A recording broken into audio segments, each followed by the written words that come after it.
Good afternoon, everyone. Welcome to episode 12 of Playing with House Money. I am your host, Ice, and you can find me on the Twitter at _ Iceman1013. And this is my co host, the live bet king, DJ Prue. How are you today, good man? Alive and well. Happy to be here after a nice weekend. Yeah, and this is a new slot for us. Thursday Yeah, afternoons. We have switched. We used to be on Fridays. We're now on Thursdays. Football season kicks off, and here we are on Thursday afternoons. yeah. You So, got to give the people what they want, and yep, football season coming up is obviously my favorite time of the season. So can't wait. Yeah, Thursdays. Why not give the people more things to put some money on? yeah. It's- All those people that have been quietly watching from the sidelines Yeah, that are back in familiar territory with a sport that they actually know. yeah. At least they Might think have so. something to go. Wait, yeah, I think so. But that's what we're here for, to talk them through it. And Right. yeah, first off, we're going to kick off and tell them all the winners they missed out on last week. Yeah, I was gonna say, said the people that had kind of been looking from the sideline. I made sure the free play that we gave out this week was a hook, line, and sinker, huh? That couldn't have went any better, man. We had and if you guys have been listening or if you're new, we have multiple places that we like to, give winners out or give bets out and try to get more people to just put their trust in us or listen to what we're saying and where we're finding value. So last weekend was really good. Friday was ugly. Really, I mean, baseball in general has been ugly, but it was kind of brutal Friday. Saturday we cleaned up. We had a plus 650. It was all hit run RBIs over 1.5s. It went really well. It kind of dragged out at the end of it, but that was nice because it was a play that we boosted. It was like that main play, so everybody that was with us played it. So that's always nice. Um, and then we had the 452, which was a 3-leg Sunday that I actually gave out free everywhere. I made sure that was the one where Twitter got it, the Gilded got it, and then of course the Discord. So that one was really nice because it was Devers, Bobby Witt, and Gunnar Henderson, and Bobby and Devers literally first inning, first at bat, get that out of the way.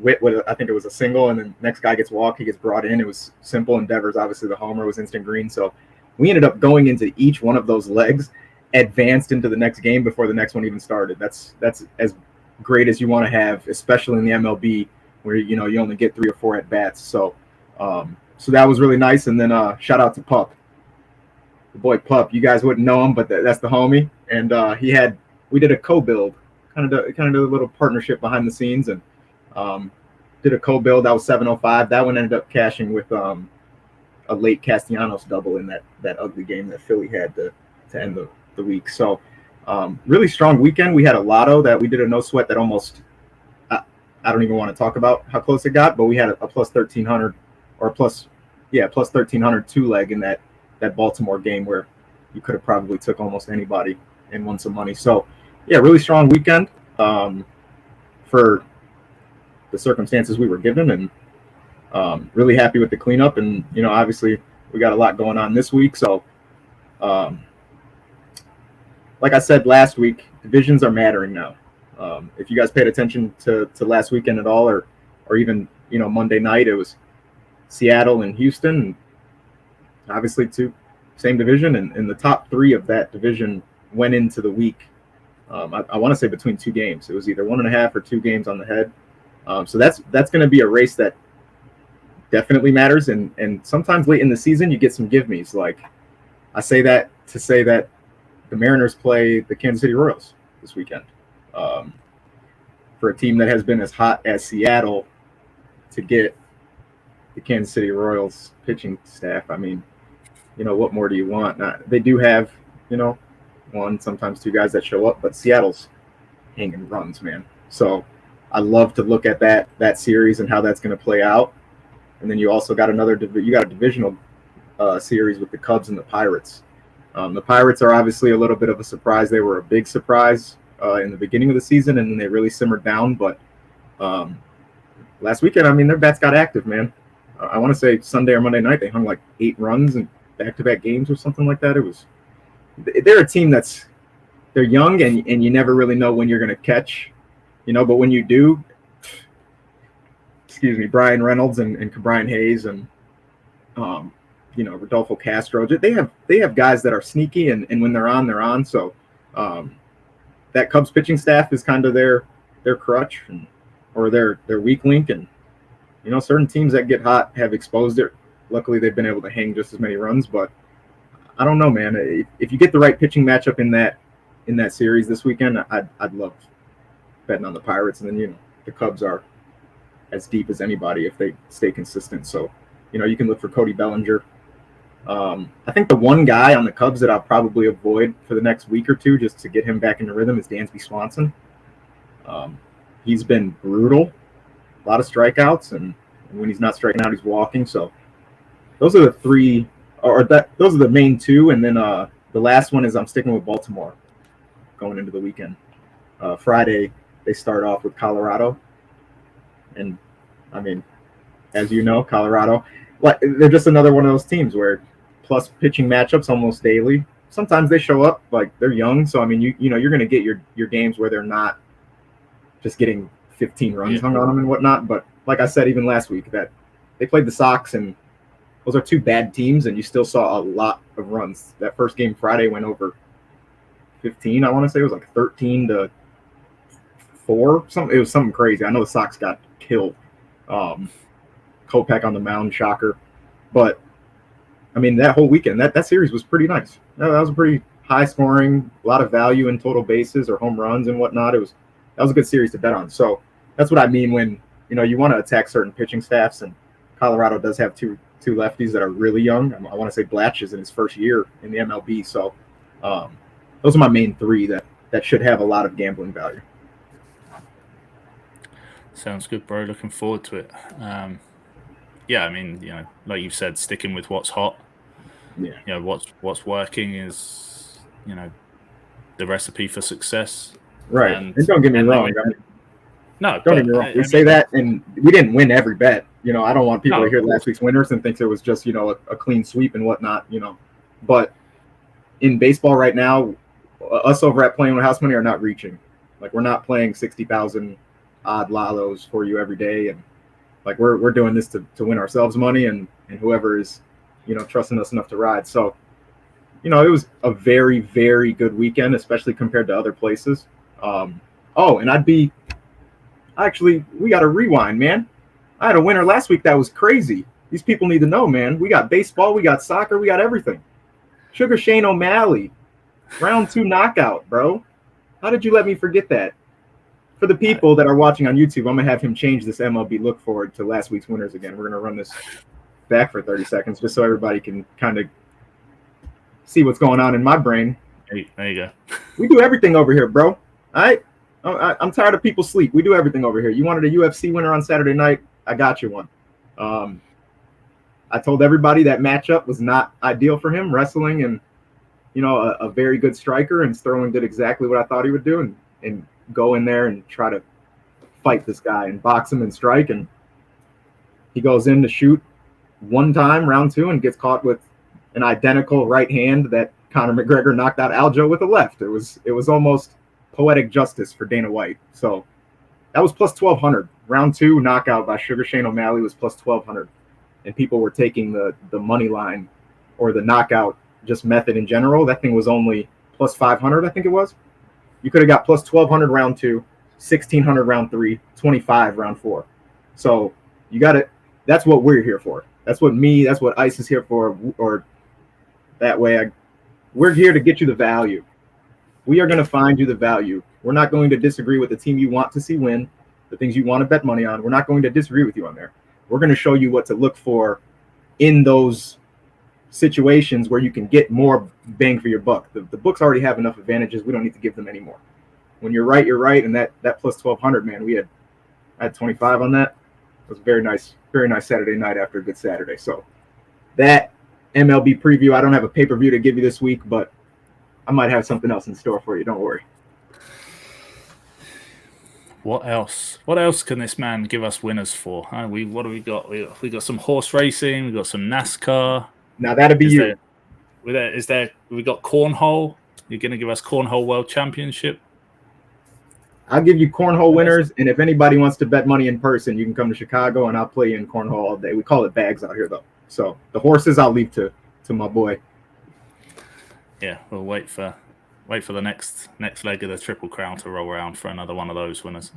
But yes, upcoming football season is here. You don't have to say it's on the way anymore. It is here. You can find all of our content, player rankings, episodes where the team are talking about mock drafts, they're talking about who to trade for in Dynasty, who to look for in college football and ready for next year's NFL draft. All of that over at toiletstotitles.com. If you're watching on YouTube, like, subscribe. It will be, much appreciated. You'll get all of our episodes. They're all over there. If you want to interact with the team, then join us in the Gilded. Prue mentioned, we've got some bets going in there. We'll have some more bets going in there just for the Patreon members with Toilets to Titles. But there's loads of chat going on. Over 200 members in there talking NFL, college football all day, every day. So get over there. And again, if you're listening to us on the podcasts, Apple, iTunes, wherever you get your podcasts, 5-star review would go a long way. We massively appreciate those. And tomorrow, the premiere of Playing with House Money presents the SGC. I will be taking the soccer betting to another level. We've already had, I let Prue do his thing with his winners. Didn't mention any of mine, but I didn't have a bad weekend on the goal scorer front. So if you modest. follow me on if you follow me on Twitter, you definitely, and you played the ones that I told you to play, you definitely made some money this weekend on the goal scorer front. But yeah, tomorrow 8:25 midday Eastern, Fridays, the SGC, the Soccer Gambling Cognoscenti, myself the head, and my boy over here, DJ Prue, will be, he's the consigliere to the SGC. And yeah, we're going live tomorrow, and that'll be out every Friday. But the real football, the people want to know. Yes, sir. It's finally back, y'all. Know. It is. It's finally back, y'all. I'm also not going to attempt to say what I am in the SGC. That's out of my realm, but I like it. It sounded fancy, so I'm rocking with it. But the long wait has ended, y'all, and I know you have only heard me talk, baseball and then my brief, fighting pay-per-view spiel, but football has always been first, man, and it's actually what really got Ice to trust what I'm looking at and know what I'm analyzing, and I just cannot wait for this season, especially college. College is always fun because it's competitive no matter what. It's literally any given Saturday, and you see it all year. And these kids they're fighting for something. They're playing for each other.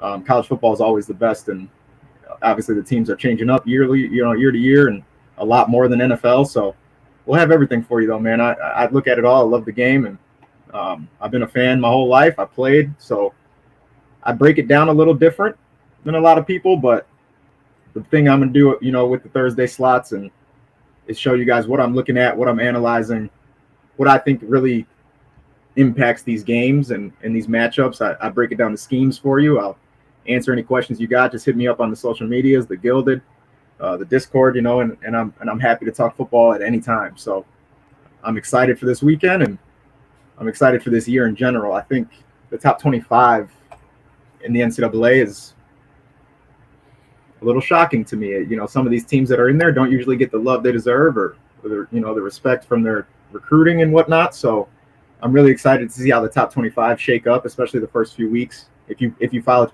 college football at all, the first few weeks are either a very important top 25 matchup between a couple teams, or it's, UL Monroe, Appalachian State, those high D1 AA schools that are playing, the FBS. And so it's a little bit hit or miss, especially with putting money on college football. So people that gamble, if you're new to gambling, the one thing I will say is don't jump into gambling college sports.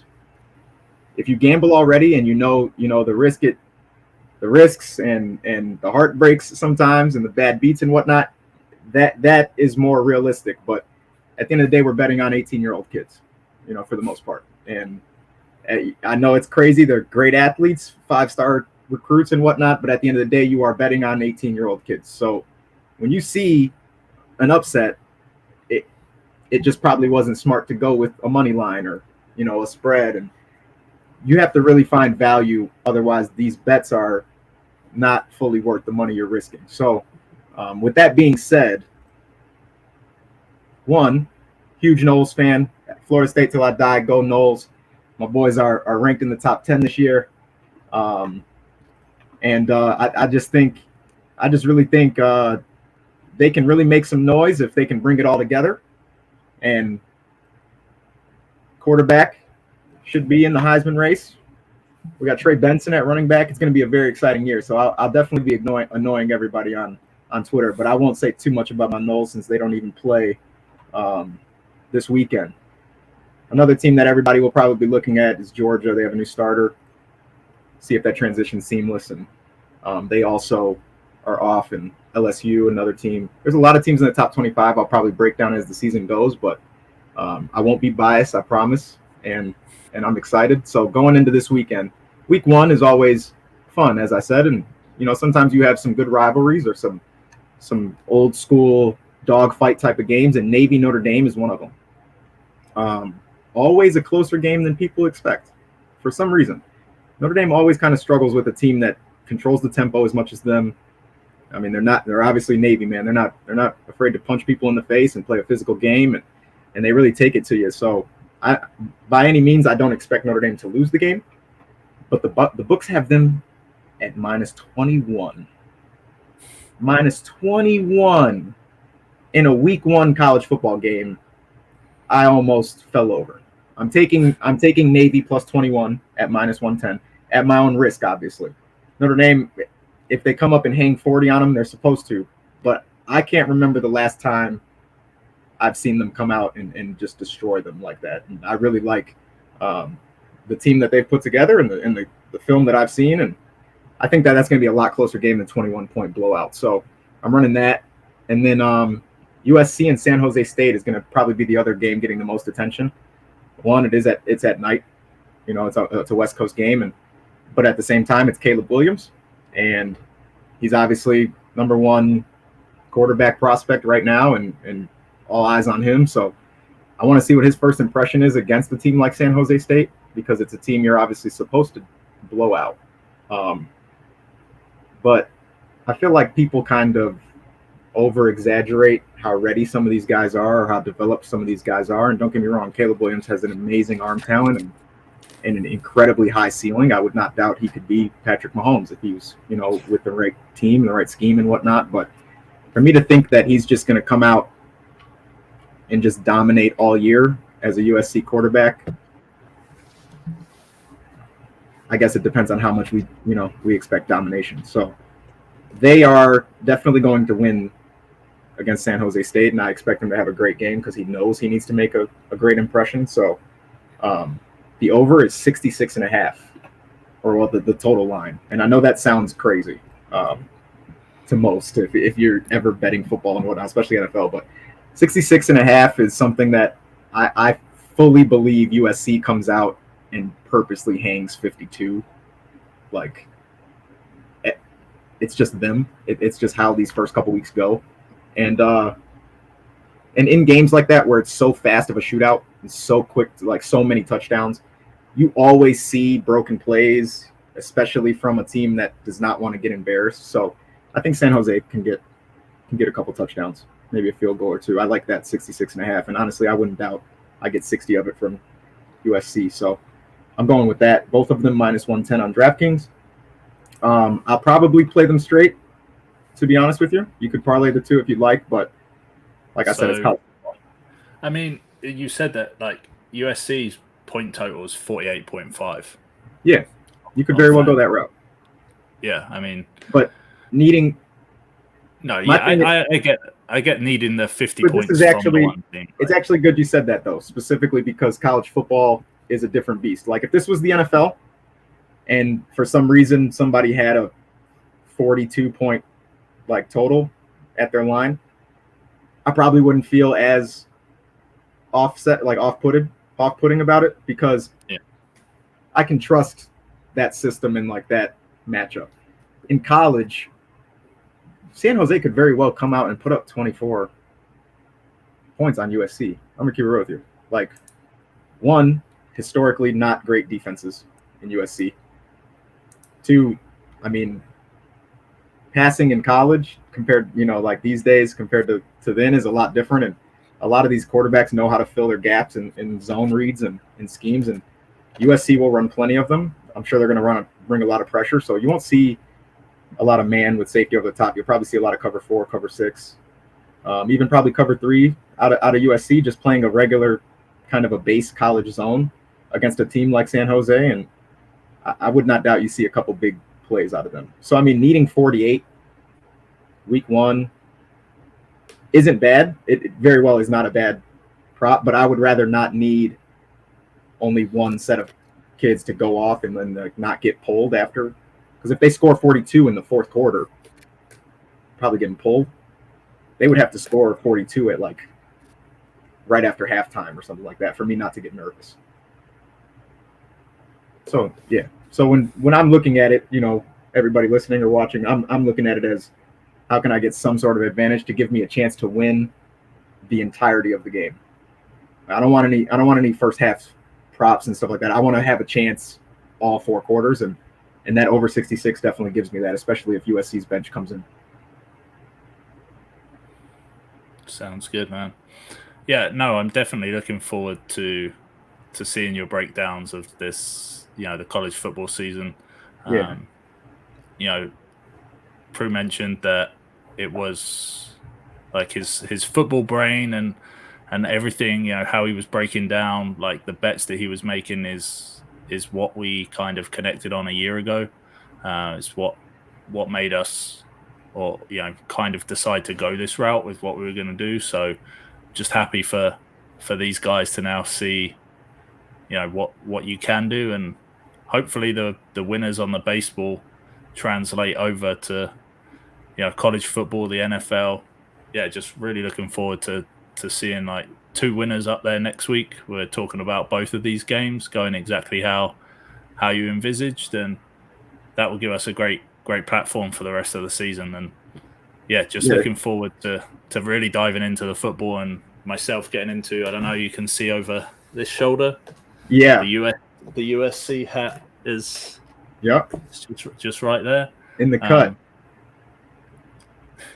And yeah, I'm excited too, man. I hope I don't confuse any people too much, because I know I did just kind of like randomly go into a cover 6, cover 4 type of spiel. Like I don't want to confuse anybody, but at the same time, it's even more emphasis on asking and joining and following us and asking me personally, like, what are you looking at, and I will give a little bit of a.